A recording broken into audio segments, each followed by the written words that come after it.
Hello and welcome to Stories Across Borders. Here we discuss stories told across a range of different mediums, books, movies, comics, games, all that good stuff. The only rule is that we can only discuss things in terms of the writing. Anything like acting, animation, art, or mechanics is off limits unless it directly relates to how the story is being told. I am Daniel Radford, author, annoying cutaway gag, and also your host. And today I'm back with John Kernan as we continue our theme on superhero stories. There's a hero in all of us. I, for one, am a huge fan of huge sandwiches. That's probably a joke, but I don't get it. The hero sandwiches. Nailed it. I guess that's a thing. So this time around we are diving into Invincible, originally a comic series written by Robert Kirkman and illustrated by Corey Walker and Ryan Ottley. It was later adapted into an animated series on Amazon by Kirkman, which I'm gonna guess is the version people are more familiar with. We'll be focusing primarily on the animated series, since neither of us is particularly familiar with the comic, I believe. Nope. So, the animated version, as of right now, is on a mid-season hiatus, partway through season 2. Kind of a weird place to pick it up, but we're going to do with it what we can. Just be warned, there are probably spoilers ahead. I can tell that they did it just to make me upset. I hate it when people do that. Just wait to release the whole season at once. Just finally start after all that time just to only watch a couple episodes and be like, haha, JK later. No. Like, I can only assume it had something to do with the strikes this time. Probably, yeah, the SAG-AFTRA stuff. I still would have preferred if they had just waited to release it all together. Yeah. Or one episode at a time. Pick one. Serialized format, one every week or whatever, or all at once. Don't do halfway in the middle. So frustrating. But That's right. This episode is actually just an hour of us complaining about the format this was released. Yeah, exactly. And then we can do another hour complaining about Amazon as a company and how they use the Prime service. Don't even get me started. Alright, anyway, moving along.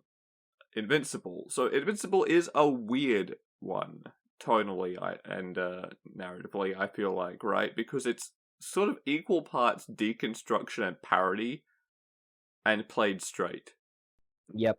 Invincible is yet another story where if you want to be reductive or lazy, the main idea is, what if Superman but blank, and the blank in this case is, what if Superman settled down and had a kid, and that kid eventually developed the same powers, but with a little surprise we'll get into a little bit later for the sake of pacing.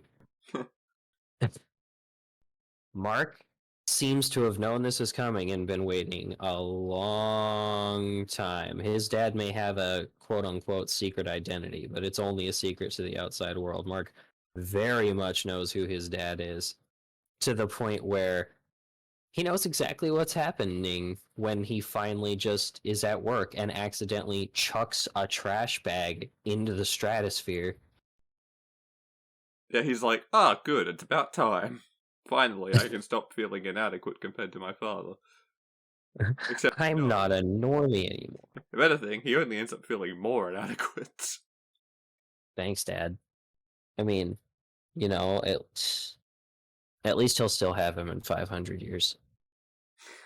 It's it's interesting, right? Season 1 of Invincible, and I assume like the first few volumes of the comic as a result of that, not as a result of being what I mean, primarily deals with Mark's growing pains of becoming invincible. It deals largely with his feelings of not living up to his, the incredible power of and skill and just presence of his father. It deals with his struggle to juggle this new double life of hero and student. And it also Yeah. deals a lot with his mother, Debbie's struggles of having two superheroes in her household and just being a normal person dealing with all the baggage that entails. Yeah, and then the even more baggage that it entails. Don't forget to edit that part where you said Invincible so that you get cut off by a huge title I card know. flashing. No, I fucking hate it. The first time it was like, ha ha, yeah, that's almost funny. And then every other time I was like, ah. Hey, at least to break kayfabe for a second, at least season 2 subverts that in a pretty funny way. They So keep doing the title card, but they are not matching it up anymore, and also that title card is not doing okay. no. It's more broken every time I see it. But yeah, no, like we keep going. It's your nice, wholesome, typical superhero story at first for the most part, except for the part where all the challenges feel weirdly underwhelming because even though he's matching up with these other strong superheroes and becoming part of a community and all that stuff, you get this weird feeling that something isn't right away, even before we get our big shock reveal, simply because like Mark is already as strong as or like stronger than like all these other heroes he's supposed to work with, and he essentially has the baby form of his powers right now. His dad makes it clear real quick that he's got a long way to go, and yet this inexperienced baby version of Mark can already, for the most part, keep up with everyone else, which is kind of a scary thought. It makes Yeah, I mean, he's clearly it's like almost like the skilled. story.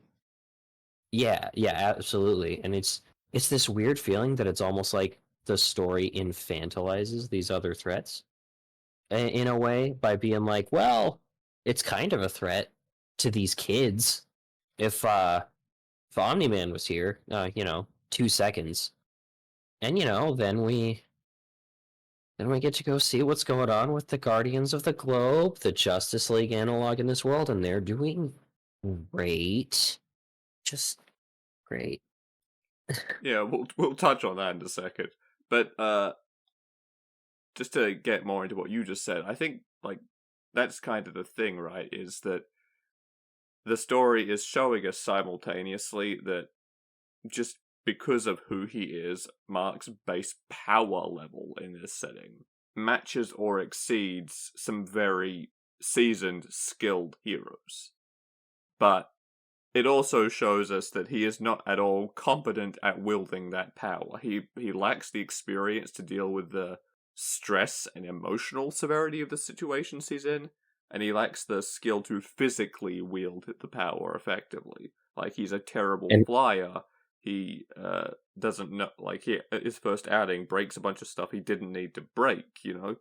yeah, and he's clearly not taking the heroing seriously enough either, just because he's always known this was going to happen, and he's been waiting his whole life, and this is just naturally who he is. It's not like some special unique calling or freak accident to him, but like as a result of that, he's kind of treating it like a game at first, which also really rubs some of these other people the wrong way because they are putting their lives in danger. Yeah. And he's just acting like he's invincible. Which he is just about. But that's the thing, right? His struggles, for the most part, have never been, and never, or at least they never are, about can he overpower what he's dealing with. It's always about the more mental or emotional side of things, Yeah. and Is he that's good enough? yeah, and that's a lesson well learned from, obviously the clear inspiration of Superman, because Superman doesn't work in that way either, where because he's so powerful, you can't threaten him really with powerful beings. It's never just a slugfest. You have to focus on the emotional and mental side for him as well. Yeah. Superman can only be given hard decisions, not hard fights, for the most part. Exactly. Very well said. I won't go too much into Superman because I know you weren't here for it, but our opening episode of this cycle, I went on like a 20 to 20-minute rant about how to do Superman correctly. He's such a fun character when he's done right, and some of the writers who get put in charge of him are just such lazy hacks. Harsh words, but Like yeah. I mean, that's basically. Superman doesn't have to be boring, but he got mishandled so hard that a million people, or like a ton of people, see him only as that because that's the only Superman they got. Yeah. I had a discussion with Marv about that where she was like, "Yeah, I don't like Superman. He's kind of boring." I was like, "Yeah, I used to be in that camp as well." Me Uh, too. and then I, saw a bunch of video essays that explained why I was wrong, and I was like, "Oh, fair enough. Is he my favorite? No, but I No, definitely didn't give enough respect to it, to the character when written how could he well. be my It's favorite? interesting." Yeah, Circling back to Invincible, Mark is written well. yeah. We like Mark, and not just because he's Glenn from The Walking Dead, Mark, which is a funny coincidence. I wonder if Kirkman did that on purpose. I have no idea. I do know a lot of people that he worked with on The Walking Dead seem to show up in voice roles. At least from my understanding, I don't know much about The Walking Dead. I didn't think it was very good. How's that for a controversial opinion? I have a lot of different, conflicting feelings about The Walking Dead in different parts of the series as it goes on. I sure really don't like where it ends up going later. I can promise that. But But yeah, we digress Mark, again, almost Mark, immediately. Mark is a good boy, doing his best and just having his normal high school life, and kind of like it's kind of weird. Like instead of where so many other superheroes try to be normal and try to be heroes at the same time. And it's hard because of their responsibility and so much is going on. Mark has a little bit of that, He has a but lot of that, really. it's actually mostly that he was already normal. Like and he still kind of is normal. He just has this other thing he wants to do that's important to him, and the problem is not being normal as soon as his powers pop up comes so naturally to him that he does a terrible job trying to find any sort of balance. Like these are all tropes we're used to, but like it's worse than Spider-Man. He is worse than Spider-Man at balancing the two sides of his life. Well, you see, I think that's because something that Invincible makes a point of doing is injecting that note, like that dose of realism into the setting. And to clarify, I don't mean that it is realistic, but I mean that within the context of the universe, the character's actions have consequences Yep. that are generally proportional and that make sense for the actions that cause them. And in Mark's case, it is the same as anybody who is trying to juggle a very demanding, time consuming job and a healthy social life. It is hard. And when you start prioritizing the job more and more, the social life gives because you don't have an infinite amount of time in a day, even if you can fly at supersonic speeds. And it's pretty hard to justify to yourself picking the social life over saving lives if it's something that actually matters to you. Which it does to Mark. Like that is one of his most redeeming traits is that he like even when he does start getting that little bit cocky about being invincible and all that, he always wants to help people. He is always the thing that inspires him and makes him want to be a hero is seeing his dad helping people. How many people he has helped. Yeah. To So Mark, his dad is like Superman. Obviously, this story likes subverting things, and for various reasons, not the least of which is that I just see J. Jonah Jameson every time I look at his face. Omni Man is not exactly Superman, but he is to Mark. That's like looking at it at a meta level. That's all Mark sees him as is Superman, the the paragon of heroism, the strongest, the fastest, the smartest, and the most good. I mean, Heck, his day job is just being a writer and just writing inspirational stories about his quote unquote adventures under a pen name. Which, I mean, that's what implants all that in Mark, you know. So he's not. It's not a matter of what is Mark going to choose, his personal life or saving lives. He is always going to choose saving lives. It's not really a question. He is always going to make that choice, even if he doesn't necessarily want to, because he has been inspired by this person who raised him as a paragon. Yeah, it's And just it's not so easy for him to give up on the social stuff either, because he's been raised normal enough that it really matters to him.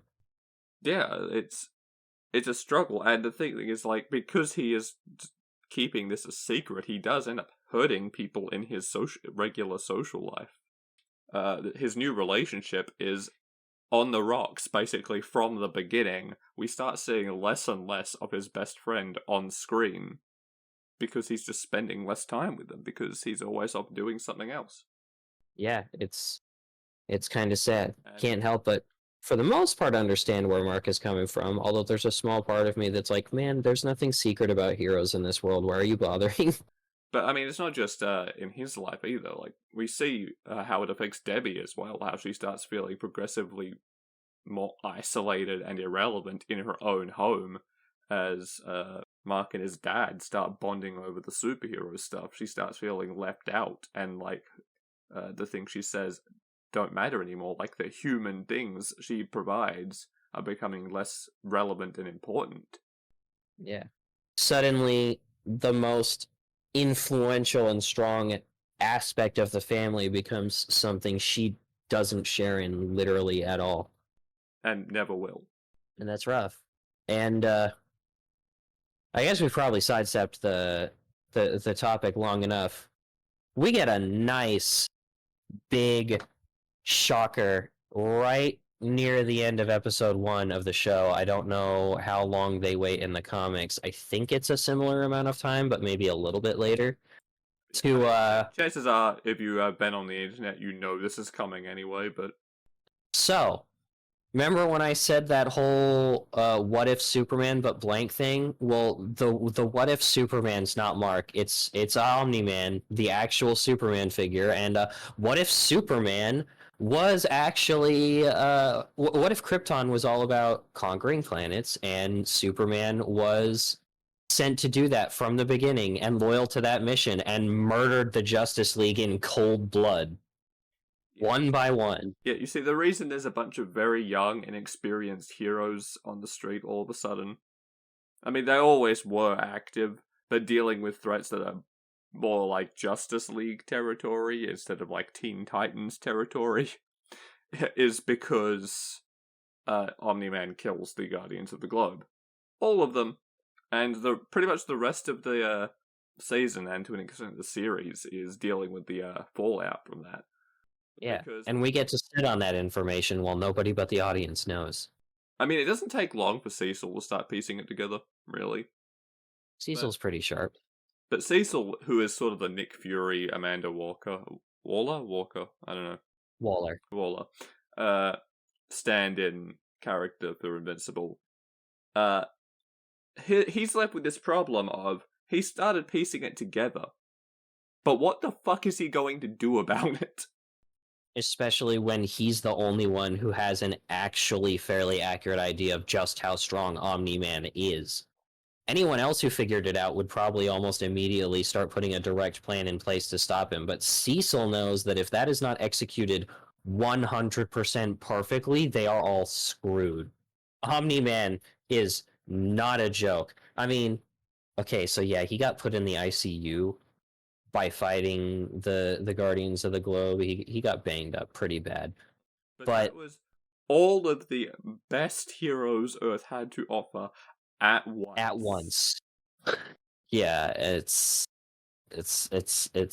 And it's rough. And you even get the idea also that he wasn't at 100%, because it actually, as brutal as he may have been, did seem like there was a small part of him that didn't want to. He wasn't even fighting at his best. He was hesitating. It's also entirely possible that he didn't go all out because it would have blown his cover. if Yeah, he came out completely unscathed. yeah, that's true. It's actually really easy to believe that he wanted that to go in a way that he would get beat the hell up pretty bad because how else is he supposed to explain, yeah, oh my god, they're all dead. I don't know what happened. I tried to fight the guy, but he got away. From you, the guy who is the second fastest being on this planet. Exactly. So you Because, got of course, that. there's a Flash analog who is the fastest, but Gotta say, sucks that guy had to go. Love to see how responsible he was. He could have gotten out of that alive, except he was using his speed to try to keep everybody else who was too slow alive. and he was doing a pretty Uh, good job of it for the most part. but yeah. So then we get to sit on this information with while to Mark and just about everybody else besides Cecil, Omni-Man is still the perfect Paragon Superman figure. While we know very well that he is a murderer. And the thing is, we don't even know why. Nope. They don't tell us a damn thing. It just happens. We just know he did it. We don't find out why until like the end of season 1, when he tells Mark why. Yeah, and that's So oof. yeah, I mean we'll get to that too as well. But what this does, which is interesting, right, is that there's this creeping dread, despite all the bright colors and the quips and the unnecessary gore and all the other really interesting storylines going on, because so far we've only touched on Mark and Omni-Man and Debbie, and to an extent Cecil. We'll get to some of the other characters too, probably. But because of what we know, and because it just gets left, basically, and then for the most part the story for several episodes then just continues like that never happened. That we didn't see Omni-Man kill the Guardians of the Globe. So, because we do, we get this creeping sense of dread the longer it goes on without giving us any answers, because the whole time you're seeing things play out like this as if we don't know what he did. And it's like, okay, but he did. Why? Yep. We just get to sit with that while the superhero shenanigans go on, and oh man, just Amber's really upset that Mark didn't tell her he was invincible, even though she figured it out a while ago. And I'm not gonna lie, I'm sort of ambivalent about that plot point specifically, because I'm like, yeah, I get that she's upset, but I don't think she was actually doing a very good job hinting that he should just tell her.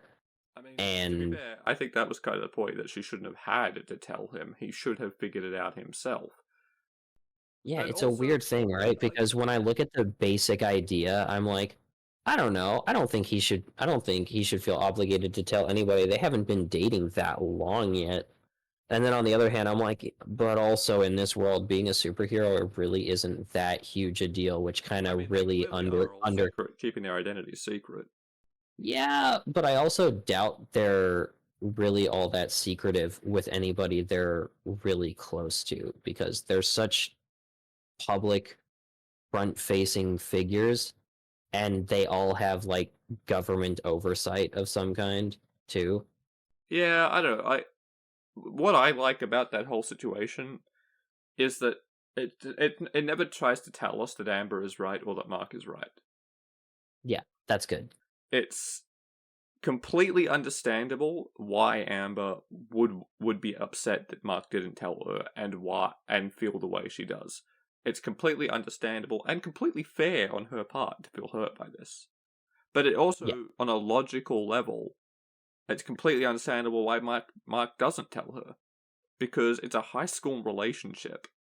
It's entirely possible they'll end up going different ways in life anyway, especially because it's America, and everyone moves out for college there, which means they could very well have to go to different places because Mark's grades are arse because he's always doing the superhero thing. Yeah, in a situation like that, I mean, you probably want to at least together a few months. Yeah, that's what I was gonna say. You wanna give it enough time to breathe and really know that it's a thing that's gonna last. You got to give it a chance first. And with how rocky things are, especially from Mark's perspective in that relationship, not knowing that she knows, he had every reason to think that it was going to crumble and that telling her would be a very bad idea. Because what happens if they break up and she, out of spite, goes and reveals her secret identity to everybody? Yeah. Yeah, obviously it wouldn't put his dad at risk, but his mum could be in deep shit. His friends could be in deep shit. Yeah. Can't take any chances on that one. Even Amber could have been at risk. Yeah. Absolutely. No, we get past that. That part gets better. For a while, it seems. Sorry for yawning. For a while, it seems like everything is getting better for Mark. And then Dad wakes up. Yeah. Hooray. Dad wakes up and suddenly people start putting together the pieces. You know, Cecil has him under surveillance and is trying to, figure out what the hell was going on there, what's going on with Mark. Is Mark an asset or another threat? He's trying to put together countermeasures for if Omni-Man starts trying to genocide the planet. But he's not the only one. Mark is oblivious because he still only sees his dad as Superman, as the Paragon. But Debbie is starting to have doubt because this Hellboy analog. Yeah, he is kind of almost literally just Hellboy. If Hellboy really committed to that trench coat and just became a PI. I think he's also got some Constantine and some other guys in there, but he's what's his name? Damien Darkblood. He's like this detective from hell, basically. Is also investigating the situation because he sort of goes, "This is kind of fucking weird.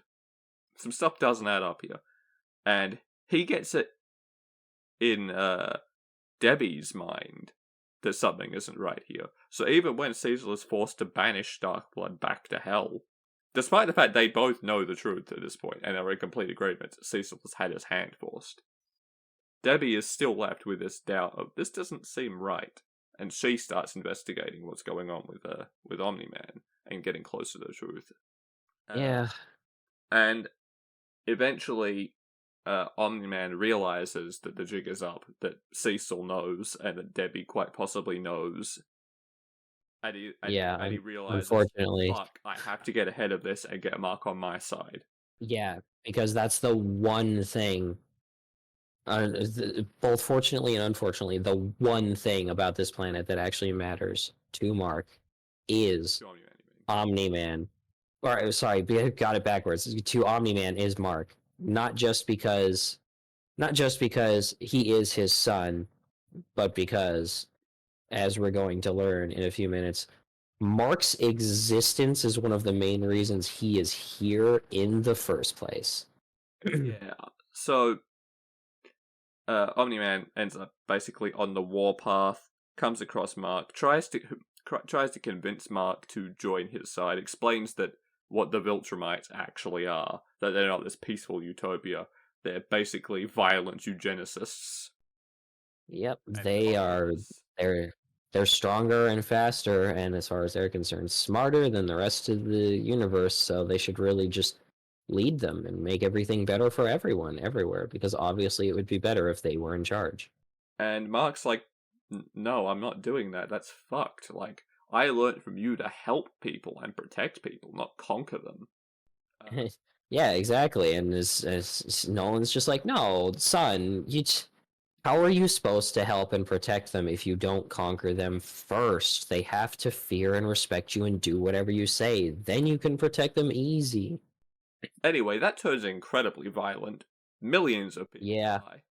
Yeah, it's, I knew this show was graphic, but I never thought it would show something as unfamily friendly as the main character's dad running a train on his son. And everyone in the train dying as a result. Yeah, before anybody gets too lost in that joke, I'm being very literal. He knows how tough Mark is, so part of beating the crap out of him is literally holding his face to make him stare at a train while the entire train crashes and breaks against Mark's body, including the people inside it, and all he can do is watch it happen. And yeah, that's because the thing is, Mark is powerful, but he's not as invincible as his name would make you believe. And Nope. and the reality is, he is not nearly as powerful as Omni-Man. He Yeah, does not have the skill or the experience or the strength to win that fight. yeah. Unfortunately, Viltrumites just get stronger the longer they are alive. So Mark is almost exponentially at this point weaker than his father, in addition to the gap in experience and skill. Yeah, if this So it's was another story, by some miracle, Mark would probably win. But that's not what Invincible is. It's not what it's about. Mark loses. it is one of the Badly. most one-sided beatdowns in all of fictional history. Yeah, and in the end, Mark is laying on a mountain, blood soaked. Some of it's his, a lot of it belongs to other people who he was just thrown at. Omni-Man is borderline fine. He's taken some hits, but he's okay. He's just And breathing heavily because he's stressed and angry that his son doesn't understand. he pummels Mark a bit more for good measure, but in the end, he can't finish the job. He gives a big, genuine, impassioned speech now that Mark has nothing to do but sit and listen, and really, really tries to hammer his points home. And I won't go into the whole thing, but eventually we get the little bit that's like, yeah, Viltrumites live for thousands of years. Everyone you care about, everything you are fighting to protect right now will crumble to dust in your lifetime. And then we get the wonderful classic quote of, "What will you have in 500 years?" And the one saving grace we get for this bit, for the good guys, is that Mark says the one perfect thing he could have said to actually have an effect. He says, "You. I'll have you, Dad." He says it gurgling through the blood filling his lungs and his own broken teeth, but he says it. And suddenly, Omni-Man is frozen in place. We see him struggle. We see his face contort into about 18 different shapes while he breathes more and more heavily and opens his mouth to speak, only to fail to get the words out multiple times before he just flies away from his feelings, just straight up into space. He can't do it. He can't finish Mark off. He can't continue to go and destroy the world. He can't even argue with him. The idea, because underneath it all, the one thing he really did care about aside from his mission was his son, and he just completely destroyed that relationship, and it breaks him, and he leaves. Yeah, in the end, it isn't power that protects the Earth. It's Mark's humanity, because even though all this time Omni-Man has been presented to the world and at first to us as this Superman figure, the reality is that he's not. But Mark is. Yeah. Mark really is that paragon, that good person who just wants everyone to be happy and safe. And that includes Omni-Man to an extent. It's not the fact what makes Omni-Man leave is that he has built a genuine bond with Mark over years. There is genuine love there, and he can't bring himself to kill that one person. Yeah, and in a weird way, Omni-Man kind of saved the world from himself by raising Mark right and inadvertently teaching him to be what he was pretending to be. Yeah. And then season 2 happens. Season 2 there's is not a lot we can say about that really, because we've only had half of it. But season 2 is basically dealing with the aftermath.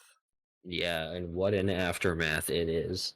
Yeah, The entire world has been shaken up, but none more than Mark and Debbie, who are both different flavors of depressed, and so thoroughly depressed and dealing with it so hard that they can't even talk to each other about it.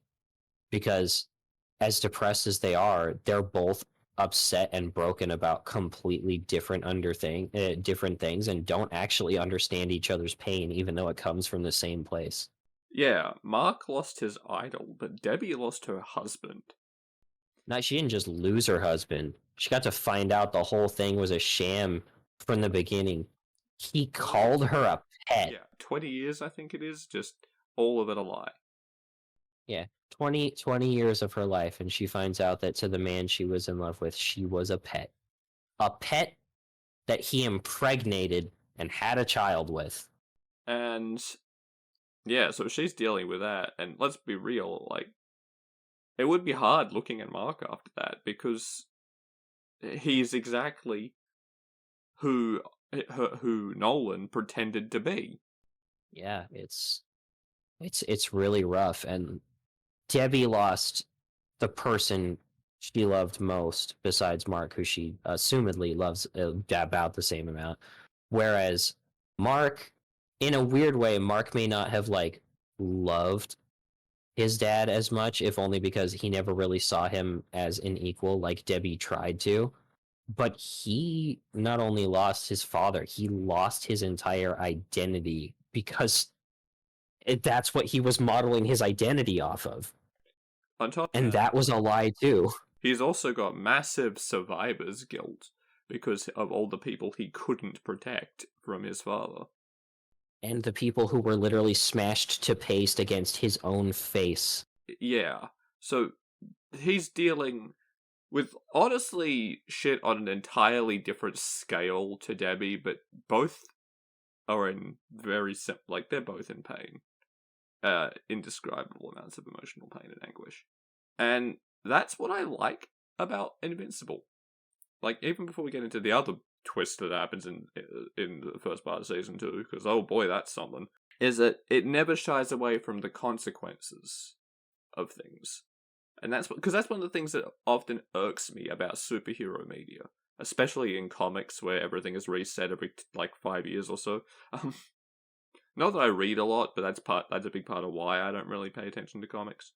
Is that because of all the multiverses and the resets and the reboots and just the general way it's all written, the billion different authors, the billion different interpretations of every character, it never feels like it matters.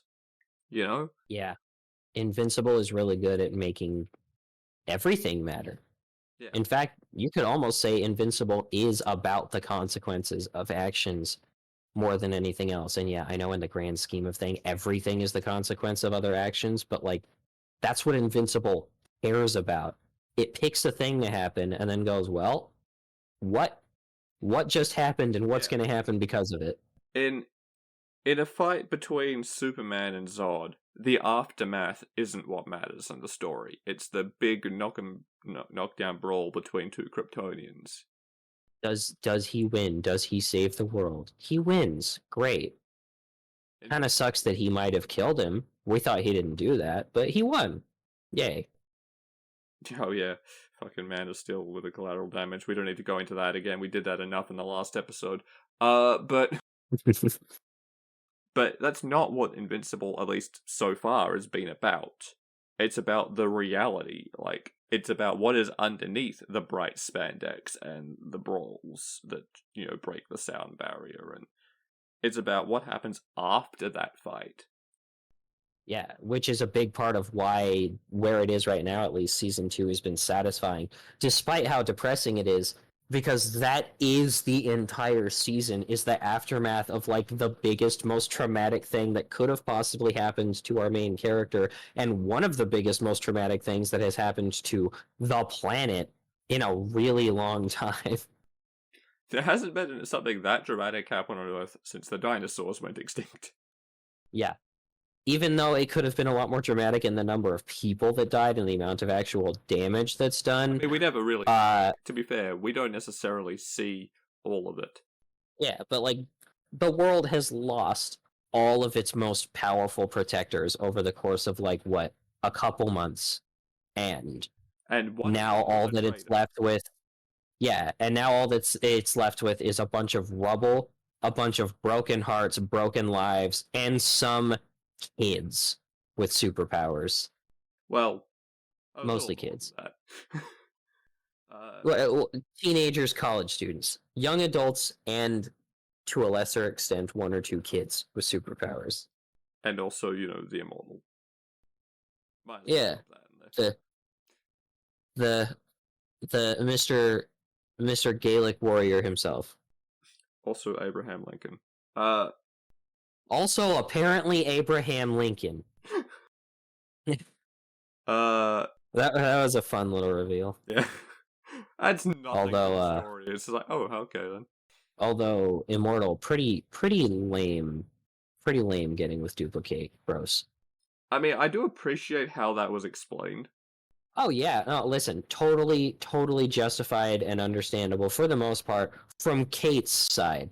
Still kind of makes Immortal look like a creep though. Yeah, I mean, you're not wrong. But yeah, getting into that, like, that's one of the, that's something else that is great about this show, right? Is that it's not just confined to Mark and his family. This whole idea of dealing with the consequences and things like that. One of the biggest struggles the new Guardians of the Globe deal with is one, living up to their predecessors. Wow, that sounds familiar. But two, just dealing with each other and being a functional team, and the reality of the job they are undertaking. I fucking love Rudy and Monster Girl. Yes, their Rudy and Monster Girl are great. They are fantastic characters because one, they're great counterbalances for each other. They play off each other very well, rooting for them. But for Monster Girl, she's one of the few characters who is truly sacrificing something every time she goes out there, and that is something that is felt. Yeah, it's For those who are listening hard. don't understand, Monster Girl is the Hulk analog in Invincible. But yeah, she's not called Monster Girl for nothing. Yeah. She's just a girl. Except she's not. Well, you see, her whole shtick is Monster Girl is 24. I think 25 even by the time we get up to midway through season 2. But she's physically 12 because every time she uses her powers, she gets a little bit younger, and the longer she uses them for, and the more strenuous a job she does, the more she gets de-aged. So she is basically... Good luck for her. Benjamin Button Hulk. Yeah, so basically, every time she engages in a mission, she is subjecting herself to this curse and de-aging herself, which is horrifying, because eventually she's going to be an infant again, and who knows what the hell happens then. The only saving grace is I think she is still aging when she's not transformed, so maybe ostensibly if she could let the hero stuff chill for long enough, maybe she'd get to like start growing up, but at right now the best she can do is kind of keep even. At best she's frozen in time. At worst she is de-aging to death. And it's not like it's a fun existence that like think of the fucking dysmorphia. We've talked about this before recently in our Higurashi episode. Yeah. That like being an adult stuck in a child's body, having no one take you seriously, having none of the freedoms you should have. And although it may be a gross way to look at it, she's also blunt about the difficulty of how is she supposed to have romance or sex? Yeah. Like, what? She doesn't have a lot of options in that body, and the options she would have are no. Yeah, it's not great. Then contrast Robot, who we learned is not actually a robot. He is actually the Iron Man analog, Rudy. He's horribly disfigured. Like, clearly he was born like this. He has an incredible brain, but his body is constant suffering. Yeah, he was actually essentially, his superpower is actually essentially the idea of one sense of your other senses getting stronger as your other senses are weaker, except it's not any of his senses that are sacrificed. It's his body that may as well be completely sacrificed for how incredibly powerful his brain is. Yeah, if he is outside of his tube, just having the air on his skin is agony for him. Like, his whole plan through the story is basically, he enlists these villains to help him create a new clone body for himself, transfer all the information he has into the new body, let his original self die, and let the healthy clone continue his life. And one of the things, but he does something like genuinely like kind of sweet in that he leaves his clone young. Kind of sad that that's the best he could do. He couldn't even have his original self live on with this plan. All he could do was make a clone. Yeah, and that clone takes over. But he leaves the clone young for two reasons. One, he gets it and has formed a very strong bond with Monster Girl as a result. They have a very deep connection, so he decides to pick a body that would allow them to theoretically be together without it being weird. Yeah, they're pretty cute together. Yeah, they're still working on making that actually happen. Good luck to them. But also, it's just kind of a nice gesture to be like, yeah, nope, see, you're not the only one. Yeah, he's been stuck in a body that may as well not be his the whole time. Yeah, that's why he gets it. And it's not, it's not just them, they're two of my favorites. But again, like, we see a lot of, even Rex, who is an asshole, Yeah, Rex is pretty lame. But you can tell he is. I genuinely believe him when he says he's trying to be better. I mean, he is. He's a little better. He's working on it. Progress, but he is getting better because even even his quotation marks out of costume actions have consequences, and sometimes those consequences affect life in costume. Yeah, and then we've got we don't really we're running low on time to fully really get into her, but Adam Eve has a lot going on too. I mean, there are definitely a couple other heroes who are more powerful than her, but the thing that sets Adam Eve apart is her. If anything, her powers are miraculous. Her superpower may as well be can make miracles.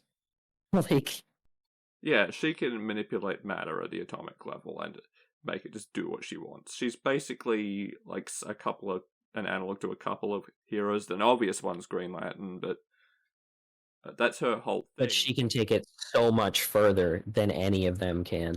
And she has a very interesting history. I've not actually watched the special, but I know a little bit about that, but we don't need to get into that right now.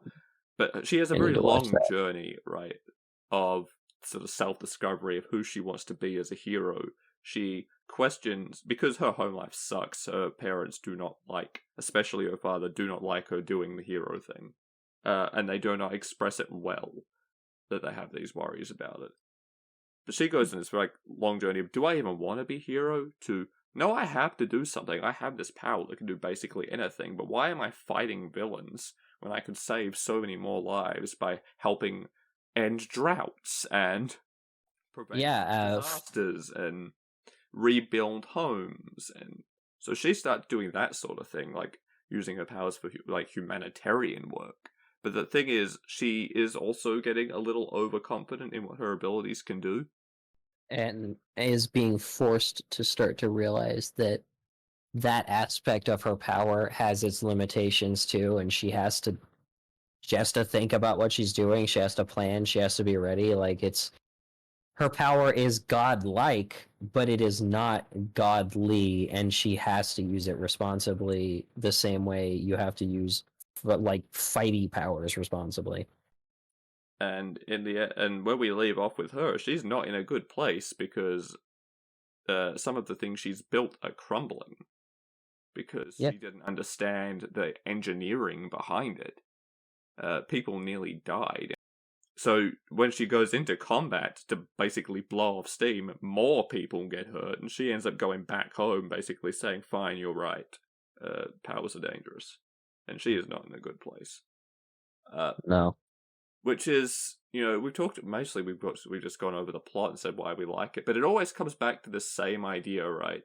Of at surface level, at a glance, Invincible is a parody. And then a step down from that, you realize, no, it's a deconstruction. And it very much has its own world and its own story to tell. Absolutely. But you get to that part of, okay, it's a deconstruction. It's showing us that it's not the fight that matters, it's the consequences. It's how this life affects the heroes and the people around them, and what the long-term implications of the things they are doing and have done are for them, their circle, and the world at large. But it is also truly playing the genre straight. Because Yeah, in fact, most it's of trying to these play heroes, it straighter than most of the things it's aping. it is very much having its cake and eating it too, and somehow succeeding at that. Because all of these people, they are very much people. They have flaws, but they are genuinely, truly heroic. Even Rex, who's a massive asshole, still gives his all, risks his life, and tries to help people when he's out in costume. He talks Yeah, about he's leaving people, oh, we did our best, it's fine. But every time he is out there, he puts himself in harm's way continuously. He takes beatings for the sakes of other people. yeah, and no matter how much of a douchebag he may act like, you can't really question his actions. He's doing what he's doing. He's not running around being irresponsible and stupid and just playing and having fun with his powers. He is trying to use them to help people, and he is like continuing to go through all that even when he gets his ass beat.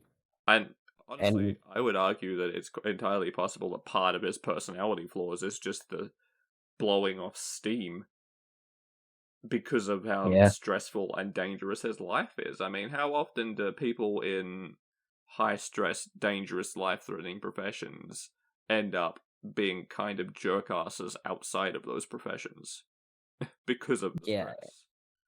yeah, exactly. And this is kind of like a little bit of that. Plus, hey, if this isn't just a responsibility you accepted, it's a responsibility that kind of exists inside of you because of what makes you different from other people. Indeed. Like, I almost feel like the heroes of Invincible are often, not always, but they feel more heroic to me than the characters they are analogues of. Because they are still people underneath the powers and everything. Because they still confront and deal with the consequences and the emotional weight of things. Because they still have these very human responsibilities and experiences and these very human emotional and mental struggles about what they are doing and around what they are doing, because they are still clearly having these struggles, and because they still have these tangible flaws, it makes it feel more heroic to me that they still put on their costumes, go out there, risk their lives. Yeah. And Invincible makes it clear that that's happening everywhere. In season 2, we literally get to see a support group for like the spouses and loved ones of superheroes who are affected and traumatized by the stuff that happens, or just traumatized by the death of their loved ones. Yeah, the impact of what the heroes are doing is constantly felt, both to them and to their loved ones. And it's not we see, like, despite the bravado and everything that these heroes carry with them, we can see it's not easy. Eve's got it rough. Her life is not easy. Mark is struggling to fill shoes that have now been left empty by a guy who willingly kicks them off.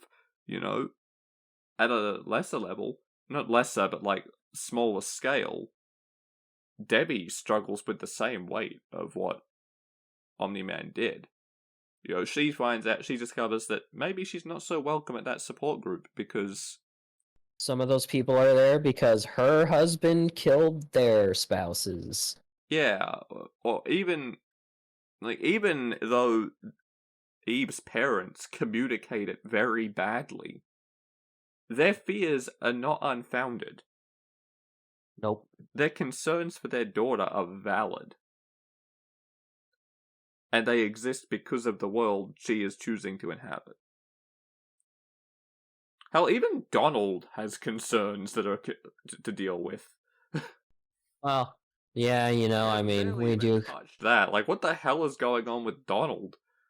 How is he Yeah. alive again? Is he a clone? Is he an android? What the fuck is going on with that? He doesn't know either, and he's terrified. Oh man, no, yeah, I love I love that moment when he just stands up, walks into the bathroom, sits there struggling with a knife, and goes to prick his arm only to be like, "Oh, thank God. There's blood." And then he looks over and sees that he bent the knife. And he goes, "Oh, oh God."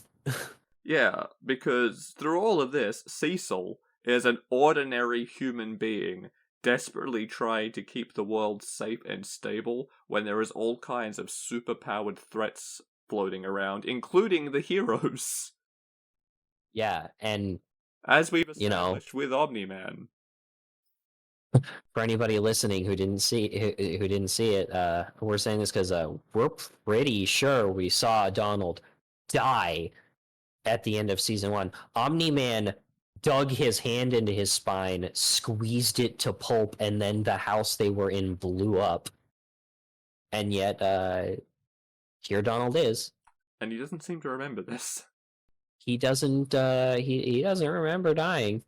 He sure is shook up when he finally digs into the files and sees the recording that of what should have been him dying. And there it is again. It's not the action, it's the aftermath that matters in Invincible. Always comes back to the aftermath, the consequences. Even when you've got a character who's just adult Bobby Hill. And That's all I see every time I look at him. I see Bobby Hill in sunglasses. I think that is a good, important lesson for anyone writing a superhero story or any story. Is that if you want the emotional beats to hit to really matter, people to really feel something about your story, it doesn't matter how epic the action is. It's what follows the action that is going to matter. It is how your characters feel about the action that will elevate something from spectacle to feeling to meaning something. Yep. Consequences matter. Both the good and the bad. Always. Never neglect consequences in your stories. That is the number one lesson you should take from Invincible. Yeah, absolutely. But we will leave that one there for now. As always, you can... Well, not as always, because as it turns out, Google Podcast is getting nixed, and it's likely that they're going to try and shove all of that stuff into Google Music, it's looking like, so I don't know what's happening there. But if you are listening to this on Spotify or elsewhere, you can also find these episodes on my site, radfordwrites.com, where I also upload the transcripts of stories that we present on this podcast, other stories, poetry, as well as blog articles, reviews, that sort of thing, and links to my books, which I would very much appreciate you buying. I promise they are good. I like him. He likes them. Yeah. Read them. Of course, you will also see plenty more appearances from John on this podcast, and you will be able to see him doing his streaming thing and stuff. Yeah, Sephier, Sephear on Twitch. I unfortunately have no episodes up right now. I have been ill for the past little while, including completely losing my voice, but I am back amongst the living. So yeah, go watch him do games and things. He's very I like games and entertaining. things. Which hopefully, if you're listening to this, you've noticed. Until then, goodbye. Have fun, everybody. Be your own hero.